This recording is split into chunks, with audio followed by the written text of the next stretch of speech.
বৰ্তমান apex bank এটা জাতীয় অনুষ্ঠান এটা লুণ্ঠনৰ আড্ডা হৈ গৈছে য'ত বিজেপি দলৰ বিধায়ক আৰু চেয়াৰমেন হৈ আছে আৰু ডাইৰেক্টৰ মুখ্যমন্ত্ৰী হিমন্ত বিশ্ব শৰ্মা ডাঙৰীয়া হৈ আছে তো আজি যে পৰিস্থিতি তাৰ বাবে দুয়োজন ব্যক্তি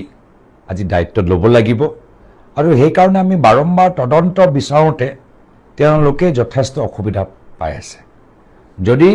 একো কথা নাই একো কথা লুকাবলৈ নাই তেতিয়া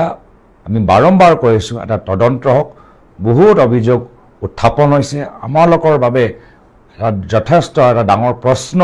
আমি সুধিবলৈ বিচাৰিছোঁ যে এই লুণ্ঠন কাৰ বাবে কোনোবা যদি চেয়াৰমেনৰ ঘনিষ্ঠ হ'লেই বা ডাইৰেক্টৰ মুখ্যমন্ত্ৰী হিমন্ত বিশ্ব শৰ্মা ডাঙৰীয়া ঘনিষ্ঠ হ'লেই এপেক্স বেংকৰ লোনবোৰ পাই থাকে নেকি বা নিজৰ কাবাকজনক সহায় কৰিবলৈ আইটি কন্ট্ৰেক্টৰ এই মূল্যবোৰ তেওঁলোকে দুগুণ বৃদ্ধি কৰিব পাৰে নেকি এই বিভিন্ন কথা অভিযোগ উত্থাপন হৈছে ভিজিলেন্স ফলৰ পৰাও তেওঁলোকে ইনফৰমেশ্যন বিচাৰিছে তথ্য বিচাৰিছে কিন্তু ভিজিলেন্স কমিশনাৰ ভিজিলেন্স অফিচক যি উত্তৰ দিব লাগিছিল আজিলৈকে তেওঁলোকে উত্তৰ দিয়া নাই আৰু সেই কাৰণে মই ভাবিছোঁ যে মুখ্যমন্ত্ৰী আৰু বৰ্তমানৰ বিজেপি চৰকাৰ এই বিষয়ৰ পৰা পলাবলৈ বিচাৰি আছে যেতিয়া তেওঁ ক'লে যে অসমখনক তেওঁ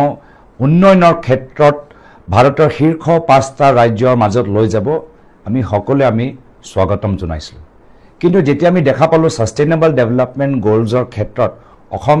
শীৰ্ষৰ তালিকাত নাই তলত আছে তেতিয়া আমি লজ্জিত হৈছোঁ বাৰম্বাৰ তেওঁলোকৰ যি ধৰণৰ কথাবোৰ তেওঁ ব্যৱহাৰ লৈ অসমৰ জনসাধাৰণ লজ্জিত হৈছে তেওঁ যেতিয়া ভাৰতৰ কৰৰপতি মুখ্যমন্ত্ৰী তালিকাৰ ভিতৰত সোমাই গ'ল তেতিয়া আমি লজ্জিত হৈছোঁ তো লজ্জা হ'ব পাৰে তেওঁ এইবাৰ অনুভৱ কৰিছে কিন্তু তেওঁ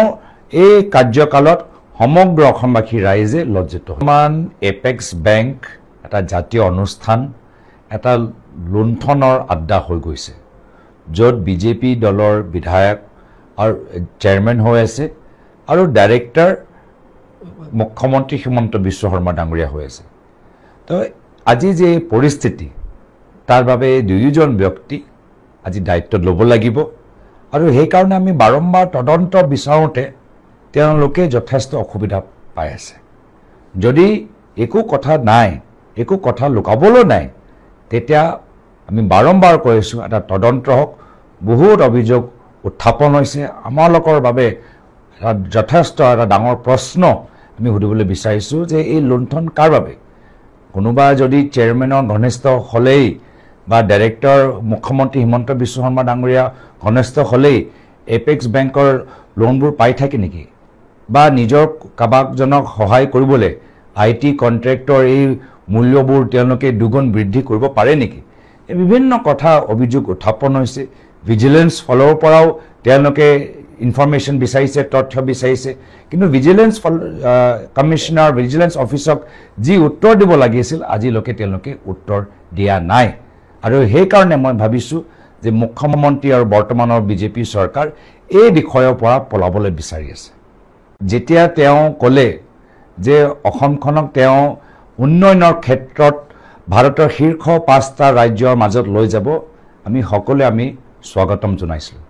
কিন্তু যেতিয়া আমি দেখা পালোঁ সাষ্টেইনেবল ডেভেলপমেণ্ট গ'লছৰ ক্ষেত্ৰত অসম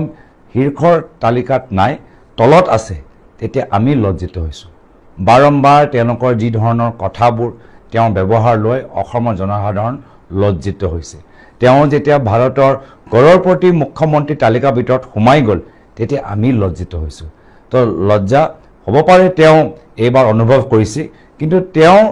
এই কাৰ্যকালত সমগ্ৰ অসমবাসী ৰাইজে লজ্জিত